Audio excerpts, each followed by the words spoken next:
Hello everyone. Now I am making this video for class 1.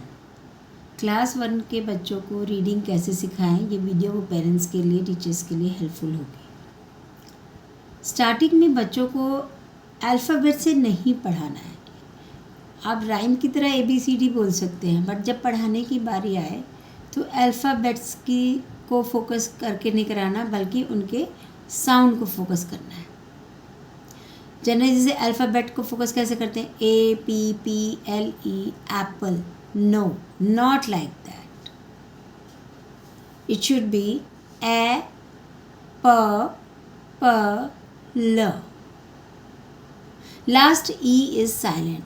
अभी से उनको बताना शुरू कर दीजिए कि लास्ट ई साइलेंट होता है। लास्ट ई मात्रा की तरह यूज़ होता है, जिसकी आवाज़ नहीं है ज़रूरत है। तो it's becomes Apple. A P ल एप्पल। इसी तरह B baby. Suppose you have to teach, so B A ब ई।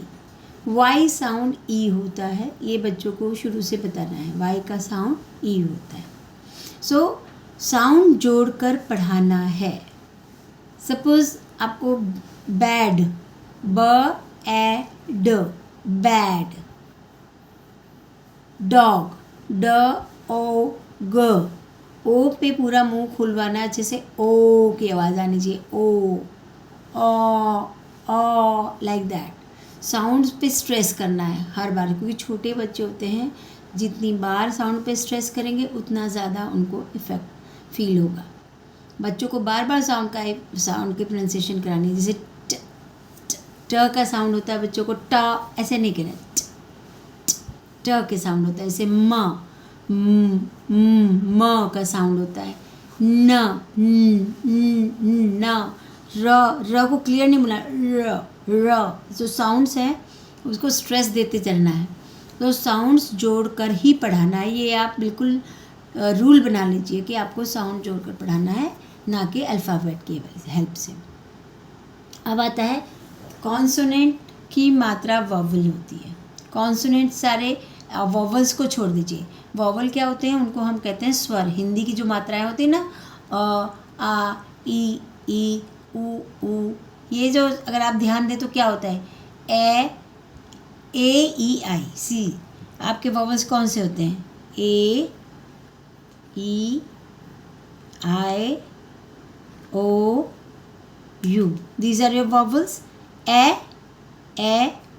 ये sometime it is e, sometime it is a. It is, if it is in the beginning it is I, the full sound, but if it is in between the alphabets it is e, small e. Then o, it is o. It is u, sometimes it is a. So these are only मात्रा। जब किसी consonant के साथ ही लगते हैं तो उसका स्वर कैसे बदलता है। सपोज मैंने कॉन्सोनेंट लिया ब, एंड इसके साथ मैंने अगर ये ए मात्रा लगा दी तो ये बन गया बा।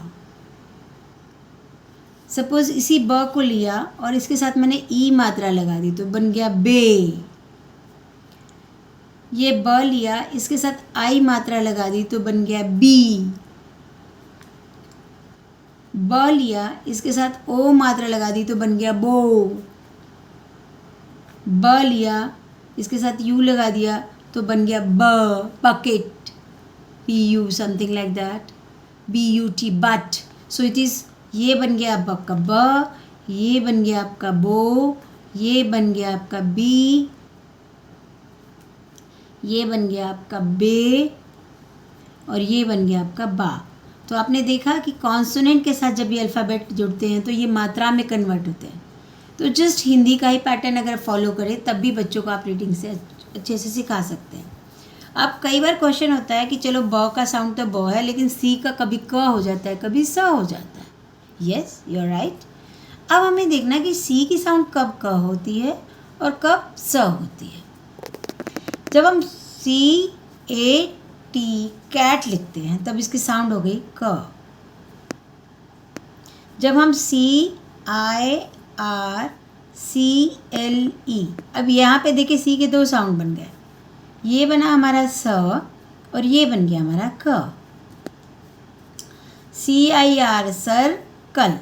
तो अब रिज़ल्ट ये निकला कि जहाँ इस तरह का आपके I Y ये दो साउंड जब आते हैं तो बन जाता है आपका, और आपका IENY तो बन जाता है साउंड इसका स।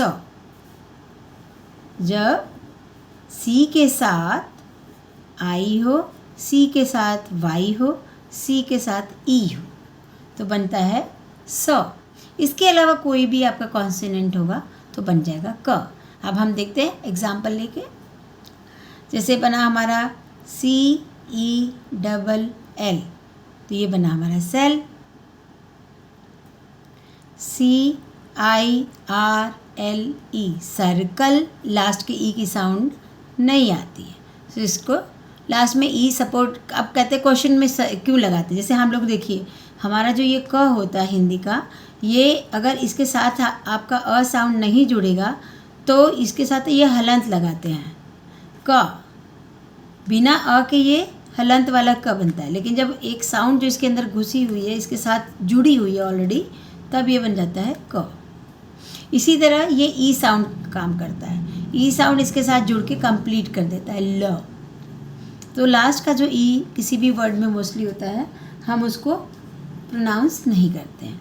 तो सी जब, फिर से मैं रिपीट करती हूँ, CI के साथ होगा, ई के साथ होगा Y, यानी मोटा मोटा आप कह सकते हैं ई वाला जो साउंड अगर स के साथ जुड़ रहा है ई के स्वर की तरह, तो ये आपका स की आवाज़ आएगी, अदरवाइज़ वो क की आवाज़ आएगी।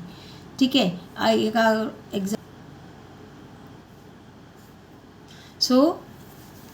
एग्ज़ाम्पल देख लीजिए, सेल, उसके बाद देख लीजिए आप इसका कैट, और साइकिल, CYCLE साइकिल।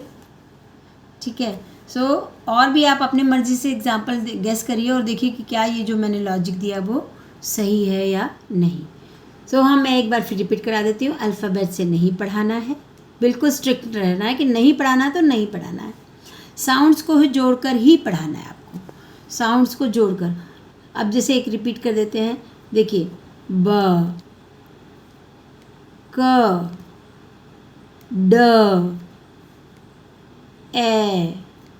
आप अल्फ़ाबेट हटाए, वो वॉवल्स हटा दिया करिए ताकि बच्चों को कन्फ्यूजन ही ना हो। वॉवल्स हटा दीजिए। वॉवल्स के अलावा सिर्फ कॉन्सोनेंट उनको प्रैक्टिस कराइए बोलने की, और वॉवल्स को कहिए कि ये इनकी मात्रा है, जैसे हिंदी में हम मात्रा लगाते हैं।